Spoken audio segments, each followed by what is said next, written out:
아침 말씀. 오늘 본문 말씀은 호세아 5장 1절에서 15절입니다.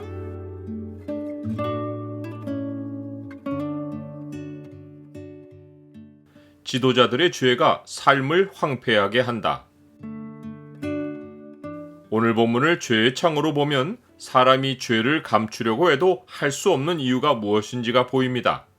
죄의 창을 보여주는 구절은 5장 3절입니다. 에브라임은 내가 알고 이스라엘은 내게 숨기지 못하나니 에브라임아 이제 내가 음행하였고 이스라엘이 더러워졌느니라. 하나님은 백성의 지도자들에게 심판을 선포하셨습니다. 제사장들아 이를 들으라. 이스라엘 족속들아 깨달으라. 왕족들아 귀를 기울이라. 너희에게 심판이 있나니 너희가 미스바에 대하여 올무가 되며 다볼 위에 친 그물이 됨이라. 미스바와 다볼은 이스라엘의 역사에서 중대한 사건들이 일어난 곳으로, 미스바는 사무엘 선지자가 나라를 다스린 곳이고 다볼은 사사 드보라가 큰 승리를 얻은 곳입니다. 그런데 백성의 지도자들은 하나님의 역사를 기억할 수 있는 장소에서 백성에게 올무가 되고 그물이 되었습니다. 즉 백성을 올무로 묶어 억압하고 그물을 쳐서 먹잇감으로 사냥하여 이득을 챙겼습니다.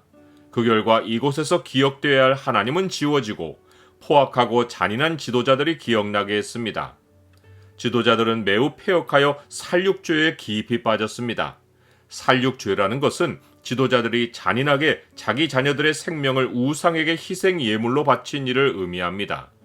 이사야 선지자는 이들의 살육죄를 고발했습니다. 너희가 상수리 나무 사이 모든 푸른 나무 아래에서 음욕을 피우며 골짜기 가운데 바위 틈에서 자녀를 도살하는도다. 지도자들이 자녀들을 이렇게 잔인하게 죽여 희생제물로 바쳤기에 일반 백성의 피를 흘리는 일은 너무도 쉽게 했습니다. 그러나 이들은 어리석게도 이런 일을 하고도 하나님께 죄악을 숨길 수 있다고 생각했습니다. 하지만 하나님은 이들의 죄악을 다 알고 계신다고 천명하셨습니다. 에브라임은 내가 알고 이스라엘은 내게 숨기지 못하나니 에브라임아 이제 네가 음행하였고 이스라엘이 더러워졌느니라. 이들이 하나님을 속일 수 있다고 생각한 것은 하나님을 알지 못했기 때문입니다. 이들은 죄를 범할 때 하나님을 찾아가서 죄를 회개하기보다 우상에게 더 큰 희생 예물을 바쳐서 범죄 행위를 덮으려 했습니다.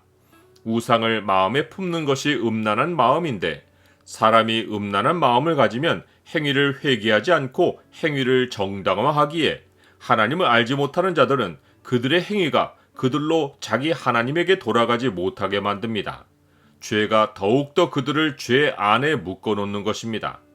이들 가운데는 세 달이 될 때마다 우상을 찾듯이 양떼와 소떼를 끌고 여호와를 찾아간 자들이 있는데 호세아 선지자는 하나님이 이미 그들에게 떠나셨다고 선포했습니다. 호세아 선지자는 백성에게 경고하기를 여호와께 정조를 지키지 않고 세상과 섞여서 사생아를 낳은 백성이 세 달에 여호와를 찾는 것은 오히려 그들과 그들의 기업이 삼켜지는 행위라고 했습니다. 즉 그들이 세 달이 될 때마다 여호와를 찾는 것은 오히려 여호와께 범죄를 더하는 것이어서 하나님의 진노가 세 달마다 더욱 쌓여 그들을 파멸로 몰아간다는 것입니다. 나는 죄를 회개하지 않고 행위를 반복하면 나와 나의 기업을 멸망으로 몰아갈 수 있다는 사실을 압니까?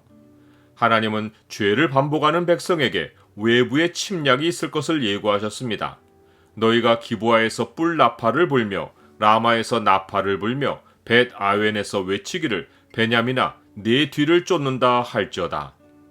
나팔은 전쟁을 알리는 소리이고 기브아와 라마와 벳 아웬은 베냐민 땅에 있는 길목인데 하나님은 이 길목으로 적군이 쳐들어와서 백성이 나팔을 불며 전쟁을 알릴 것이지만 백성이 적국에 쫓겨 베냐민 땅의 길을 통해 도망할 것이라고 하신 것입니다. 결국에 하나님이 벌하시는 날에 에브라임 곧 북이스라엘은 황폐할 것이고 이 예고는 하나님이 이스라엘 지파 중에서 반드시 있을 일을 보이신 것입니다. 그런데 북이스라엘의 지도자들만 아니라 유다의 지도자들도 땅의 경계표를 옮겨 백성의 기업을 빼앗았습니다. 하나님은 에브라임에게나 유다에게나 좀같이 되고 썩이는 것 같이 되겠다고 하셨습니다. 즉 하나님이 친히 이들의 영화를 좀먹음같이 소멸하게 하시어 인생 마지막이 헛되게 하시겠다고 하신 것입니다. 그런데 에브라임과 유다는 자기 병을 깨닫고 상처를 깨달았지만 여호와께 돌아가지 않고 아수르 왕에게 사람을 보내어 문제를 치유받고자 했습니다. 그러나 하나님의 형벌은 누구도 치유하지 못하고 오직 하나님만이 고치십니다. 하나님은 자기 백성이 형벌을 당할 때도 긍휼의 여지를 남기시는데 이번에도 하나님은 자기 백성이 하나님께 돌아올 수 있도록 떠나셨던 자리로 다시 돌아오셔서 그들이 죄를 뉘우치고 하나님께로 돌아와 하나님을 구할 수 있게 해주시겠다고 약속하셨습니다. 죄를 해결하는 첫걸음은 우리 가운데 찾아오신 하나님의 임재 앞에 나아가는 것입니다. 그들이 그 죄를 뉘우치고 내 얼굴을 구하기까지 내가 내 곳으로 돌아가리라. 그들이 고난받을 때에 나를 간절히 구하리라.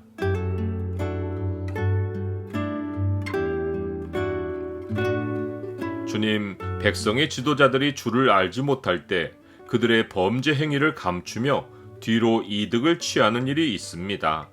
주께 죄를 회개하지 않으면 그들의 삶이 황폐해질 것입니다. 백성의 지도자들이 죄를 깨닫고 주의 얼굴을 구하게 하옵소서. 예수 그리스도 이름으로 기도드립니다. 아멘.